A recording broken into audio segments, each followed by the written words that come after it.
Doctor గారు, pneumonia అన్నది ఎందుకు వస్తుంది? దీనిని నివారించాలంటే ఏం చేయాలి? దీనికి వ్యాక్సిన్స్ ఉన్నాయా? ఉంటే ఎప్పుడు వేయించుకోవాలో తెలియజేయండి అని అడుగుతున్నారు. ఈ ప్రశ్నకు పల్మనాలజిస్ట్ డాక్టర్ సందీప్ రాజు గారు సమాధానం అందిస్తారు. సో నిమోనియా అంటే లంగ్స్లో ఇన్ఫెక్షన్. ఈ లంగ్స్లో ఒకవేళ కఫం జమ అయి బ్యాక్టీరియా గ్రో అయితే కనుక ఇది నిమోనియా అంటారనమాట. ఇది రకరకాల కారణాల వల్ల వస్తాయి. బ్యాక్టీరియా వల్ల మోస్ట్ కామన్ అంటాం. ఇది కాకుండా వైరల్ ఇన్ఫెక్షన్స్ వల్ల ప్లస్ ఫంగల్ ఇన్ఫెక్షన్స్ వల్ల కూడా ఈ నిమోనియా అనేది వచ్చే అవకాశాలు ఉంటాయి. ఈ నిమోనియా వస్తే యూజువల్గా ఇట్లాంటి పేషెంట్స్ కాఫ్ అంటే దగ్గు రావడము, బల్గం కఫం రావడము, ఆయాసం రావడం, జ్వరం రావడం అనేది సింటమ్స్తో ప్రెజెంట్ అవుతుంటారు. ఇది వస్తే కనుక దీనికి సొల్యూషన్ అనేది యాంటీబయాటిక్స్ అనేది మేము ఇవ్వాలి. అండ్ ప్లస్ ఏ రకమైన బ్యాక్టీరియాతో ఏ రకమైన వైరస్తో ఈ నిమోనియా వచ్చింది దాన్ని ఐడెంటిఫై చేస్తామన్నమాట. స్పూటమ్ ఎగ్జామినేషన్స్ ద్వారా కానీ ఎక్స్రే ద్వారా కానీ మేము బ్లడ్ టెస్ట్ ద్వారా కానీ చేసి దాన్ని ఐడెంటిఫై చేసి దాని ప్రకారం యాంటీబయాటిక్స్ అనేది ఇస్తుంటాము.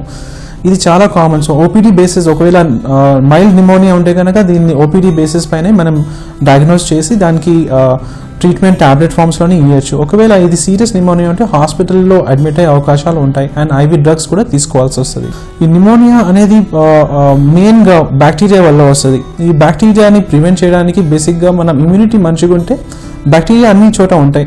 ఒకవేళ మన ఇమ్యూనిటీ అనేది డౌన్ అయితే కనుక ఒకవేళ తగ్గిపోతే ఈ ఇన్ఫెక్షన్స్ అనేవి తొందరగా మనకి పట్టుకుంటాయి. ఈ పట్టుకొని లోపల అనేది ఫ్లేర్ అప్ అయి నిమోనియా అనేది వస్తుంది అనమాట. సో దీనికి ముఖ్యంగా మన ఇమ్యూనిటీ అనేది న్యూట్రిషన్ అనేది చాలా మంచిగా ఉండాలి. రెండోది ఒకవేళ పేషెంట్స్కి నిమోనియా కానీ లేదంటే వైరల్ ఇన్ఫెక్షన్స్ ఉంటే కనుక వాళ్ళకి ఈ మనకి నిమోనియా రాకుండా కానీ వైరల్ ఇన్ఫెక్షన్స్ రాకుండా ప్రివెన్షన్ చేయడానికి కాఫ్ హైజీన్ అనేది చెప్తుంటారు అనమాట. వాళ్ళకి దగ్గు వస్తే వాళ్ళ దగ్గు అనేది వచ్చినప్పుడు ఒక హ్యాంకీ అనేది మౌత్లో కవర్ చేసుకోవడం కానీ లేదంటే స్లీవ్ ద్వారా దగ్గు వచ్చినప్పుడు కవర్ చేసుకోవాలి. అదర్వైజ్ ఆ బ్యాక్టీరియా అనేది స్ప్రెడ్ అయ్యి వేరే వాళ్ళకి నిమోనియా కానీ లేకుంటే వైరల్ ఇన్ఫెక్షన్స్ అనేది స్ప్రెడ్ అయ్యే అవకాశాలు ఉంటాయి. సో కాఫ్ హైజీన్ అనేది చాలా ఇంపార్టెంట్. ఇంకో విషయం ఏంటంటే హ్యాండ్ హైజీన్ అంటారు. అంటే మనం ఫ్రీక్వెంట్గా హ్యాండ్ అనేది క్లీన్ చేసుకోవాలి. ఒకవేళ ఇట్లాంటి సిక్ పేషెంట్స్తో కలిసినా కూడా లేకుంటే ఎవరికైనా దగ్గు వచ్చినా కూడా వాళ్ళకి హ్యాండ్ షేక్స్ కానీ ఇచ్చేటప్పుడు కానీ వాళ్ళ టేబుల్స్ వాళ్ళు టచ్ చేసిన వాళ్ళ ఉంటే కానీ అక్కడ కూడా బ్యాక్టీరియా ఉండిపోతుంది. అట్లాంటప్పుడు hand cleaning, frequent hand washing కానీ శానిటైజర్స్ యూజ్ చేయడం అనేది చేస్తే ఇవన్నీ నిమోనియాస్ అనేది ఫ్లేర్ అప్ కాదు.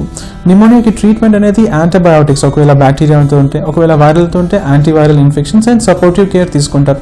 ఐవీ ఫ్లూయిడ్స్ కానీ అండ్ ఫీవర్కి తగ్గడానికి ఫీవర్ మెడికేషన్స్ అని తీసుకుంటే తగ్గిపోతుంది. సో ఈ నిమోనియా ప్రివెంట్ చేయడానికి కొన్ని వ్యాక్సిన్స్ అవైలబుల్ ఉన్నాయి.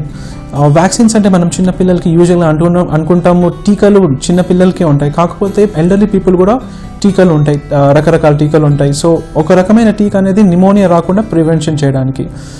సో యూజువల్గా 50 years అబవ్ పేషెంట్స్, ఎల్డర్లీ పేషెంట్స్కి కానీ లేదంటే ఎవరికైనా లెస్ దెన్ 50 years ఉన్నా కూడా వాళ్ళకి లంగ్స్ ప్రాబ్లం ఉన్నా లేకుంటే హార్ట్ ప్రాబ్లం ఉన్న, కిడ్నీ కానీ లివర్ ప్రాబ్లం ఉన్న వాళ్ళకి లేకుంటే వాళ్ళకి ఇమ్యూనిటీ తగ్గే ఏదైనా జబ్బు ఉంటే కనుక వాళ్ళు ఈ నిమోనియా రాకుండా వ్యాక్సిన్ తీసుకుంటే వీళ్ళకి వచ్చే అవకాశాలు అనేది చాలా వరకు తగ్గిపోతాయి.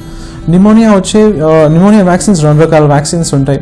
ఒకటి నిమోకోకల్ 23 అని ఉంటుంది, అది ఎవ్రీ 5 yearsకి ఒకసారి తీసుకుంటాము. ఇంకోటి ప్రివినార్ 13 అని ఇంకో వ్యాక్సిన్ ఉంటుంది, అది లైఫ్లో ఒకసారి అని చెప్తుంటారు. సో ఈ 2 వ్యాక్సిన్స్ కూడా ఆప్షన్స్ ఉంటాయి. తీసుకుంటే కనుక మనకి నిమోనియా కానీ కఫం వచ్చే అవకాశాలు చాలా వరకు తగ్గిపోయే పరిస్థితి ఉంటుంది. So it's optional vaccine.